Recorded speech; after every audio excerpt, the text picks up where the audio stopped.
Nike is set to bring back one of its most memorable basketball models as the Kobe AD returns in fall 2026 with a modern Protro upgrade. Originally released in 2017, this silhouette represents Kobe Bryant's legacy of precision, discipline, and innovation on the court. This version stays true to the iconic Purple Stardust colorway, featuring a rich purple upper made from intricately woven materials that add depth, texture, and visual movement. A sharp black swoosh contrasts the upper and helps define the sleek overall shape.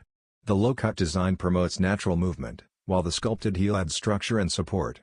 Each shoe features unique heel details, including Kobe's signature logo and a tribute graphic inspired by his identity. Underfoot, the black outsole delivers reliable traction with a fine patterned finish. Staying faithful to the original look, the Protro update enhances performance for today's game, making this release a meaningful return for longtime fans and a powerful introduction for a new generation.